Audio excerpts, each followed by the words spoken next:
पारस पत्थर की कहानी। बहुत पुरानी बात है। एक किसान था। उसके पास सैकड़ों एकड़ जमीन थी। किसान बूढ़ा हो चला था। उसका एक लड़का था। उसका नाम नरेश था। एक दिन अचानक जमींदार की मृत्यु हो गई। अब सारी जमीन की देखभाल उसके लड़के नरेश के ऊपर आ गई। लेकिन नरेश को खेतीबाड़ी और मेहनत करना अच्छा नहीं लगता था। वह जल्द ही बहुत अमीर बनना चाहता था। तभी किसी ने उसे पारस पत्थर के बारे में बतलाया। पारस पत्थर एक ऐसा पत्थर होता है जिसे किसी भी धातु से स्पर्श करने पर वह धातु सोना बन जाती है। नरेश किसी भी कीमत पर पारस पत्थर प्राप्त करना चाहता था। उसने पारस पत्थर ढूंढने का बहुत प्रयास किया, किंतु उसे पारस पत्थर कहीं नहीं मिला। पारस पत्थर के लिए उसने कई लोगों से संपर्क किया, किंतु वह पारस पत्थर पाने में असफल रहा। आसपास के ठगों को पता चल गया कि नरेश किसी भी कीमत पर पारस पत्थर प्राप्त करना चाहता है। ठगों ने पारस पत्थर का लालच देकर नरेश से लाखों रुपए ठग लिए। ठगों के बाद नरेश ढोंगी बाबाओं के जाल में फंस गया। ढोंगी बाबाओं ने भी नरेश को लालच देकर बहुत सा पैसा ऐंठ लिया। पारस पत्थर के लोभ में नरेश को बहुत नुकसान हुआ और उसे अपनी कई एकड़ जमीन भी बेचनी पड़ी। नरेश की पत्नी हमेशा उसे समझाती कि इन सब बातों में मत पड़ो।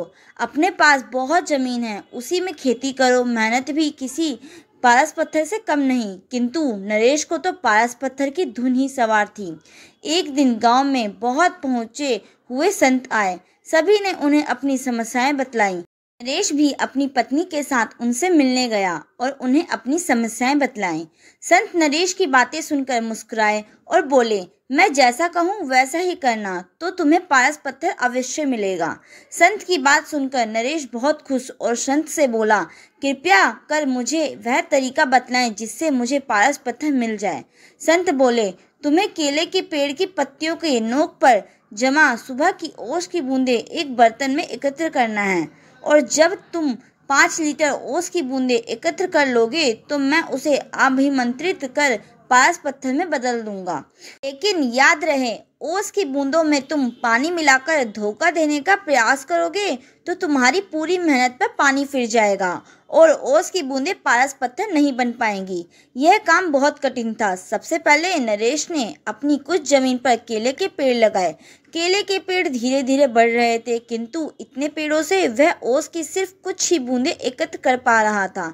उसे लगा इतने केले के पौधे से 5 लीटर ओस एकत्र करने में तो उसे सालों लग जाएंगे। उसने फिर कुछ केले के पौधे और लगाए। इस तरह करते करते उसने अपनी लगभग पूरी जमीन पर केले के पेड़ लगा लिए। नरेश अब इन केलों के पौधों को पानी देता और उनकी देखभाल करता था। 2 साल की अथक मेहनत के बाद नरेश 5 लीटर ओस के बूंद एकत्र कर पाया और अत्यधिक प्रसन्न होकर साधु महाराज के पास गया और उन्हें 5 लीटर ओस की बूंदों से भरा बर्तन देते हुए बोला, साधु महाराज, आपकी आज्ञा अनुसार मैंने 2 साल की अथक मेहनत के बाद ये 5 लीटर ओस की बूंदें एकत्र कर ली है। कृपया अब इन्हें पारस पत्थर में बदल दीजिए। साधु महाराज बोले, नरेश, तुम्हारी मेहनत सराहनीय है। तुम्हें तुम्हारी मेहनत का फल अवश्य मिलेगा। कल जब तुम आओगे तो अपनी पत्नी को भी साथ लाना। नरेश खुश होकर अपने घर चला गया और पत्नी को सारी बात बतलाई। दूसरे दिन दोनों पति पत्नी जल्दी उठकर नहा धोकर साधु के पास पहुंचे। साधु ने नरेश को देखकर कहा, नरेश, मैंने ओस की बूंदों को पारस पत्थर में बदलने के बहुत प्रयास किया, किंतु मैं उन्हें पारस पत्थर में नहीं बदल सका। यह सुनकर नरेश बहुत उदास हुआ और साधु से बोला, आपके कहे अनुसार मैंने 2 साल अथक मेहनत करके 5 लीटर ओस की बूंदें एकत्र की, किंतु मेरी मेहनत बेकार गई। आपने भी दूसरे लोगों की तरह मुझसे झूठ बोला। नरेश की बात सुनकर साधु बोला, बेटा, मेहनत कभी बेकार नहीं जाती। तुम्हारी पत्नी के हाथ में जो पोटली है उसे खोलो। नरेश ने उसकी पत्नी के हाथ में रखी पोटली खोली तो देखकर दंग रह गया। उसमें सोने चांदी के आभूषण और कीमती रत्न थे। साधु बोले, नरेश, यह तुम्हारी मेहनत का फल है जो किसी पारस पत्थर से कम नहीं। नरेश ने कहा, यह मेरी मेहनत का फल कैसे हुआ?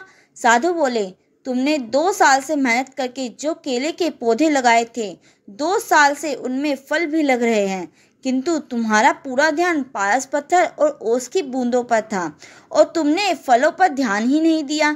किंतु तुम्हारी पत्नी इन फलों को बाजार भिजवा दिया करती थी और ये सारे आभूषण और रत्न फलों की बिक्री से आए पैसों को बेचकर खरीदे हैं। नरेश ने मुस्कुराते हुए उसकी पत्नी की तरफ देखा और बोला, तुम सही थी जो हमेशा कहती थी कि मेहनत से बड़ा कोई पास पत्थर नहीं होता। नरेश साधु की तरफ हाथ जोड़कर बोला, आपने मेरी आंखें खोल दी। अब मैं हमेशा मेहनत करूंगा और पैसा कमाने के लिए कोई शॉर्टकट नहीं अपनाऊंगा। नरेश अब खूब मेहनत करने लगा और अपनी मेहनत से समाज में खोया रुतबा फिर से प्राप्त कर लिया। दोस्तों, इस कहानी से हमें यह शिक्षा मिलती है कि मेहनत से कुछ भी पाया जा सकता है। दोस्तों, अगर आपको ये कहानी अच्छी लगे तो प्लीज़ इस वीडियो को लाइक करें और कमेंट सेक्शन में अपना कमेंट ज़रूर लिखें